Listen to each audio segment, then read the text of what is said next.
Only $300. My father scoffed, unwrapping the model train. ELISE covers mom's needs. $4,700 monthly. I whispered. Those auto payments came from my backup account. Then my half-sister slid over an eviction letter. That night, I revoked all access. By morning, they found out. An envelope marked private on the counter.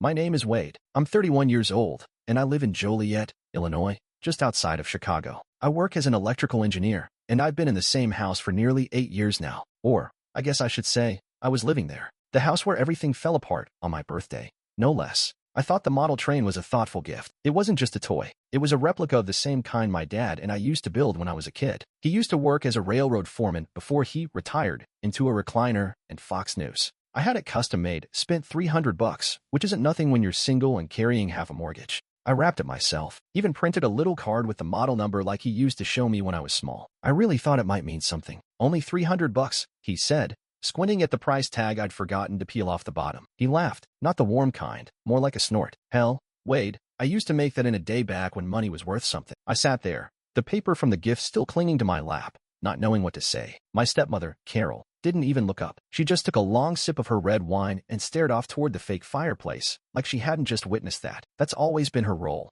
Pretend nothing happened, smooth the silence with Chardonnay. I thought it might remind you of the train yard, I mumbled. He didn't even respond, just set it aside like I'd handed him a grocery receipt. Then Elise tossed an envelope across the table at me. It landed near the salt shaker, with my name written on the front in her all caps. Bubble letter handwriting. I knew that script. She used it on labels when she reorganized my bathroom and told me she was fixing the chaos. What's this? I asked, though I already had a sinking feeling. Read it, she said, flipping her hair back. You need to be out by Friday. I laughed, confused. Wait, what? It's an eviction notice, she said, like she was telling me the weather. Technically, Dad's name is still on the deed, and he's agreed it's time we reevaluate who's living where. I blinked. You're serious? They all just looked at me. No one said yes. No one said no. Just 3 sets of eyes that refused to blink. My father fiddled with a toothpick. Carol sipped. Elise reached for another breadstick like this was any other meal. I've paid for that house. Every bill. Every repair, I said, my voice sharp. Dad shrugged. And you'll land on your feet. You always do. I could feel my face getting hot. I looked around at the table, the lasagna I'd made,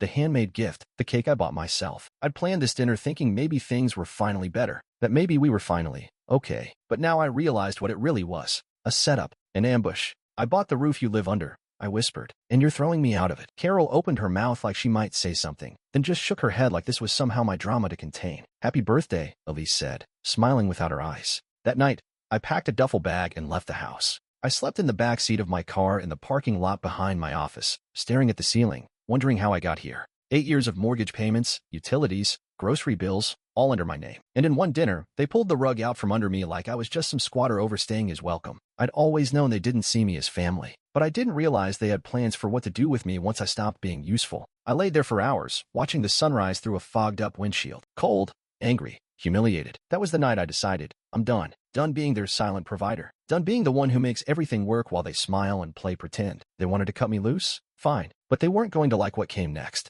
I didn't go into work the next day. I called in sick, first time in years, and drove to a diner off I-55, the kind where the coffee tastes like burnt toast and the waitress calls you hon. I sat in the corner booth with my laptop and a stack of documents I'd been keeping in a folder labeled, just in case. Yes, it was finally the right case. I started with the basics, pulled up my banking app, scrolled through the autopay list. I had utilities set up for the house: power, water, Wi-Fi, trash, gas, all under my name. I hit cancel on every single one. The notifications rolled in, warning me of service interruption. I smiled. Next was the joint account my stepmother used to buy groceries and incidentals. Funny how she never remembered to pay me back. I drained it, leaving a balance of 79 cents. Then I locked the card. The landlord's info was next. Even though my name was on the lease, hell, I'd been the one who negotiated the lease. Elise had always claimed it was Dad's place. So I emailed the property manager. Effective immediately, please note that I am vacating the premises. All utilities and rent moving forward are no longer covered under my agreement. Attached her record showing my sole contributions to rent and maintenance for the last 6 years.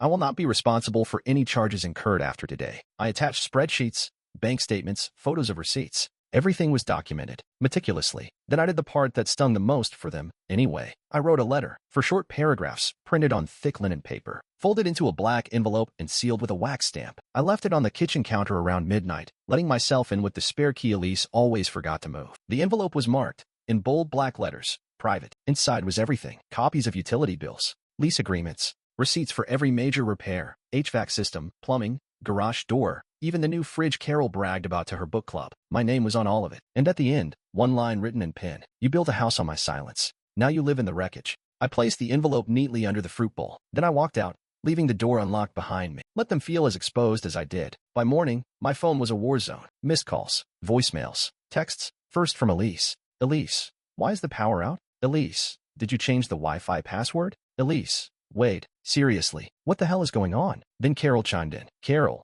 the fridge isn't working and my groceries are spoiling. Please call me. Carol, I don't understand. Can we just talk? And finally, my father, who only ever texted when something was on fire. Dad, utilities down. What did you do? Dad, is this some kind of tantrum? Dad, call me. Immediately, I didn't answer any of them. Instead, I logged off everything, changed my email, turned off notifications, sat on the couch of a friend's apartment, a small sublet with no furniture except a mattress and a lamp, and watched it all burn from a distance. They wanted to be gone, so I left, but I took everything they never saw. The foundation, the light, the heat, the silence. And for the first time in years, they were finally going to feel the weight of what I carried, all the quiet support, all the unspoken sacrifice, all the things they thought would just magically continue without thanks. They thought I'd just go. They never expected I'd take everything with me. The thing about silence is it only lasts until someone realizes they've lost control of the story. That was Elise, my half-sister, queen of the curated narrative. Within 2 days of the utilities going dark and the fridge going warm, she went full-blown PR mode. I saw it start on Instagram. A black and white photo of our house, shot at a dramatic angle, probably filtered with something moody like Willow or Inkwell. The caption read, "Sometimes the people you trust the most are the ones who cut the deepest. Prayers for peace in chaotic times."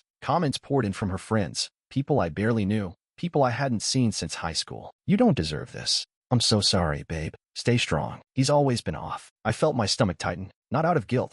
That left me back at the diner, but out of disgust. She was rewriting the story in real time, casting herself as the abandoned, mistreated daughter. And me? I was the villain, the unstable one who snapped. Then came the screenshots. Crop text messages between us, some real, some obviously doctored. One looked like I'd written, "You'll all regret this. Watch what I do next." I never said that. My last text to her was literally, "Utilities are in your name now. Good luck." But facts don't matter when the feed's got momentum. Next, my father chimed in on Facebook. He posted a blurry photo of us from 2 Christmases ago, me handing him a bottle of bourbon, and wrote, "Sometimes love isn't enough. Sometimes people change." My son chose to walk away, and that's a choice he'll have to live with. Over 100 comments, condolences, prayers, thinly veiled attacks from extended relatives who hadn't called me in years. Weight always seemed intense. There's 2 sides to every story. "We love you, Steve. You've always been a strong father." And then my aunt, a woman who once asked me if engineering was, like, math stuff, dropped the hammer. Mental illness is real, y'all. That one stayed with me. I didn't reply, didn't post, didn't defend myself, but I screenshotted everything. Every post, every comment, every message sent accidentally to a group thread I was still in. And I started a folder, titled it, Narrative Control. At night, I sat in that empty sublet and read their words, one by one. I watched as they shaped the version of me that suited their story. The unstable son, the ungrateful brother, the cold-hearted recluse. They painted over the truth like graffiti over a cracked wall. But what got me the most wasn't the lies. It was how fast everyone believed them. Nobody called. Nobody checked in. Not one cousin. Not one uncle. Not even my godmother. The one who held me at my baptism and used to bake me lemon bars on my birthday. I realized then, I was never the son, never the brother, never the family. I was the bank, the fixer, the silence they stood on like it was floor. But not anymore. I clicked through each screenshot, one by one, then saved them to the drive. Not because I wanted revenge. Because if they wanted a war of perception, I was going to win it. Not with drama, not with shouting. With evidence. Because the truth, it always echoes louder when the lies start to crumble. The thing about Elise, she never really understood how computers worked. She was the kind of person who made passwords like password 123 and never cleared her browser history. Back in college, she once asked me how to reset the Google because her laptop froze. So when I remembered the old external hard drive she used to borrow, the silver one with the blue sticker on the side that said Elise Docs, I knew there might be something worth finding. I dug it out of a box in my closet at the sublet, plugged it in, waited for the whir, and watched the files load. At first, it was what I expected. Old photos, college essays, a half-finished budget spreadsheet labeled Money Plan 2020_final_final. Then I found the folder, tucked inside a directory labeled Stuff for Dad. It was locked, but I knew Elise's go-to passwords. First try, LE 2010. It opened. Inside, everything. PDFs of bank statements, Excel sheets tracking my deposits into the joint account, notes on bill due dates, even a scanned copy of a signed authorization form, forged with my name, for a withdrawal from the household emergency fund. Not an emergency, either. The transaction listed spa weekend in Lake Geneva. I kept digging. There were screenshots of conversations between Elise and Carol. Messages where they openly talked about moving me out. Elise, once we have the house in my name, he won't be able to control anything anymore. Carol, don't worry. I'll keep Wade distracted. Just need him to keep paying until we're ready. One message had a PDF attached. A fake invoice from a repair company. I remembered paying that bill, $1,400 for roof work. Turns out it was rerouted to Elise's PayPal. The file was called Just In Case We Need It.pdf. Then came the audio, buried in a folder labeled Voice Memos. It was spliced together from old voicemails I'd left, lines taken out of context, rearranged, stitched together into something new. One file played a sentence that sounded like me shouting, "You'll never be anything without me." I played it 3 times, stunned. She'd created her own exhibit. One meant to make me look like a controlling psycho. My shock burned into focus. My hand stopped shaking. My next move became clear. I copied everything, created a new encrypted folder, duplicated every file, then uploaded the archive to cloud storage under a secure name. Then I made one more call, to a lawyer I knew from a previous contract dispute. Not a friend, not a favor, just a clean, hourly rate. She picked up on the third ring. "Wade, it's been a while," she said. "Everything all right?" "Actually," I said calmly, "I need to talk fraud and defamation." I sent her the files within the hour. By the next day, she'd already filed the initial reports. 2 days after that, I received confirmation that formal fraud complaints were submitted, one to the local police department, another to the bank. And the best part? Elise had no idea. She thought she was controlling the narrative with her curated quotes and somber filters. Meanwhile, I had a full digital record of financial abuse, forged documentation, and manipulated audio. Proof, not emotion, not a Facebook post, just cold, hard truth. And when the truth comes, it doesn't knock, it kicks the door in. It had been 3 weeks since the fallout. My lawyer was reviewing the fraud package. Bank reps were beginning their internal audit. I hadn't heard a word from Elise, Carol, or Dad. The silence was nice, weaponized, but still nice. But I had one last thing to do. Not for them, for me. There was a little cafe off Jackson Street in Joliet called the Semaphore, train-themed, of course. When I was a kid, Carol used to take me there before ballet recitals or dentist appointments, like it was a reward for surviving something hard. It was the only place where we ever felt remotely like a mother and son. So I picked the cafe on purpose. I texted her 2 words, "Semaphore, noon." She replied after 4 hours, "Fine." When I got there, she was already seated at the corner booth, the same one we used to share when I was 10, splitting lemon muffins and pretending to do crossword puzzles. She had a scarf around her neck even though it was 70 degrees out. She looked like she was trying to dress for court. "Wade," she said as I slid into the booth across from her, "you look tired." I didn't answer. "I've been meaning to reach out," she said. "It's just been chaotic." "Elise's." "This isn't about Elise," I cut in. I pulled the manila envelope from my bag and slid it across the table. "That's the ledger." She looked at it like it might explode. "What ledger?" she asked, but her voice had already changed. "Tighter. You know what it is. Every payment I made, every bill, every dollar that went into that house from my account, along with proof of withdrawals to yours and Elise's. I don't need to look at this." "Yes, you do." She opened the flap reluctantly. Her hands were trembling. The first page was a spreadsheet. The next, screenshots of PayPal transfers. Then emails. Then a printed transcript of the forged authorization for the emergency fund, the one she'd helped Elise draft. "I didn't sign anything," she whispered, flipping through the pages, eyes darting like they could outrun the evidence. "Elise told me." I reached into the folder and pulled out a second document. I laid it on the table between us. "Is that your email address?" I asked, tapping the top. She stared at it, then nodded slowly. "This is a message you wrote to the bank, pretending to be me, asking for a credit limit increase on the joint card." Her mouth opened, but nothing came out. She just blinked. Then I pulled out my phone, tapped the screen. A voice recording played through the tiny speaker. "We'll move the money before he even notices. Just make sure Wade thinks the leak repair really cost that much." Her voice, crystal clear. She looked up, her face gone pale. "You were never supposed to find that," she said, almost too quietly to hear. I leaned back. "You think I cared about the money?" I asked. "You could have asked me for it. Hell, you could have just admitted you were in over your head. But instead, you let Elise manipulate Dad. You pretended I was just some grumpy tenant with a god complex, and you lied." "I didn't lie." "You did," I said calmly. "You lied by omission. You stayed quiet every time he insulted me. You looked away when Elise was siphoning from the utilities account. And you said nothing when they threw me out of the house I paid for." She pressed her lips together, like maybe that would keep the shame from leaking out. I pulled one final document from my bag, set it on the table gently. It was a formal termination of support, notarized, dated. "I will no longer be providing financial assistance to the household of Stephen and Carol Halden, nor to Elise Halden. Effective immediately." She read it twice. Her face didn't move. "I hope it was worth it," I said, sliding out of the booth. "I hope the wine and the silence were worth trading away your son." She looked up at me then, the first real eye contact since I'd sat down. There was no apology in her face, just fear. Like the kind a person feels when they realize the lights just went out and no one's coming to fix the fuse box. I tucked the documents back into my bag. As I turned to leave, I said, "You won't hear from me again." And I meant it. She didn't call out. She didn't chase after me. She just sat there in that booth, holding the wreckage in her hands like she didn't recognize any of it. I didn't plan on going public. That wasn't the goal. At first, it was enough to know that the financial records were in the hands of my lawyer, that the fraud reports were filed, that the silence I'd carved out for myself was finally holding. But after that cafe meeting, after watching Carol stare at the truth like it had just crawled out of a grave, I realized something. They weren't done talking. I was still the villain in their version of the story. The ungrateful son. The mentally unstable engineer who snapped over a birthday party and wrecked the family out of spite. ELISE's posts were still gaining likes. My dad's friends were still commenting things like, "Family is sacred, and pride comes before the fall." They were building a monument to a lie. And I had all the bricks. So I recorded the video. Nothing dramatic. No music. No slow zooms or filters. Just me sitting in a folding chair in the sublet's bare living room. A single lamp casting soft light across my face. "Hi. My name's Wade Halden," I said into the camera. "I'm 31 years old, and until last month, I was the sole financial provider for a house that wasn't legally mine." I told the story plainly, not bitter, not angry, just the facts. I explained how I'd paid for the mortgage, the utilities, the repairs. I explained how I'd been evicted on my birthday by people I had supported for nearly a decade. Then I showed the receipts. I held up the forged documents. I showed the fake invoice. I played 30 seconds of the doctored audio ELISE had created and followed it with the original recordings it was built from. I ended it like this.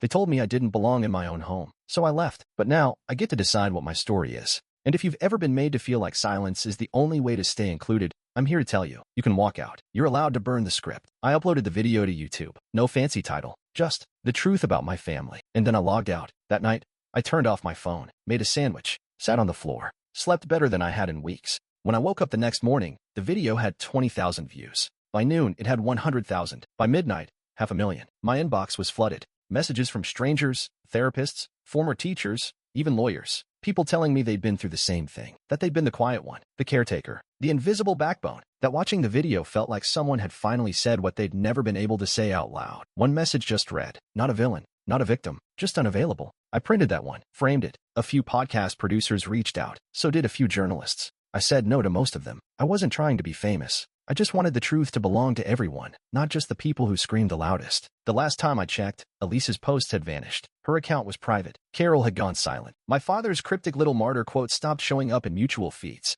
Funny how fast things dry up when the light turns on. I didn't reply to any of them, because some stories don't need sequels. They just need a clean ending. It was just past 7 in the evening when I pulled into the cul-de-sac. The street was quiet. The kind of late summer silence that hums with sprinkler mist and porch lights flicking on. The house looked the same from the outside, white siding, red brick trim, sagging mailbox still hanging on by one loose screw. But it didn't feel the same, not anymore. I sat in my car for a minute, watching the lights inside. None were on except for the kitchen. The windows were streaked, the curtains crooked. There was a stack of unread mail wedged in the screen door. I didn't come to start anything. I wasn't here to gloat or make a scene. I just wanted to see it one last time, the house I once thought I belonged to. I got out of the car and walked up the driveway slowly. The motion light didn't turn on. I guess I'd paid that electric bill for the last time. The yard was overgrown, weeds pushing through the cracks in the concrete. The flower beds ELISE had always bragged about were full of yellowed mulch and cigarette butts. The gutter still sagged on the left corner, the same one I'd climbed a ladder to fix 2 winters ago. They never replaced it. I stopped at the door,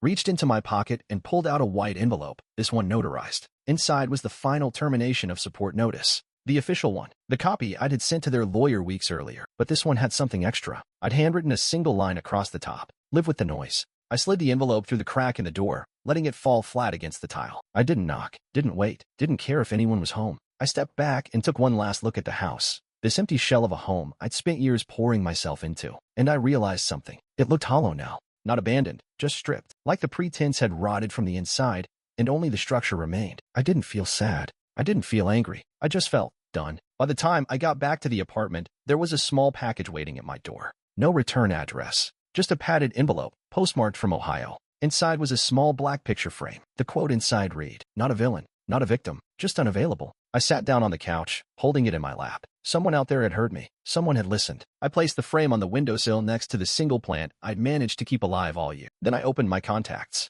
Deleted ELISE. Deleted Carol. Deleted Dad. Blocked each one. It took less than 30 seconds. A few taps, a swipe, and then nothing. No more shared calendars. No more group chats. No more monthly transfers. No more roles to perform or masks to wear. They had made me feel like I didn't exist unless I was useful. Now I really didn't exist to them. And for the first time in my life, that felt like freedom.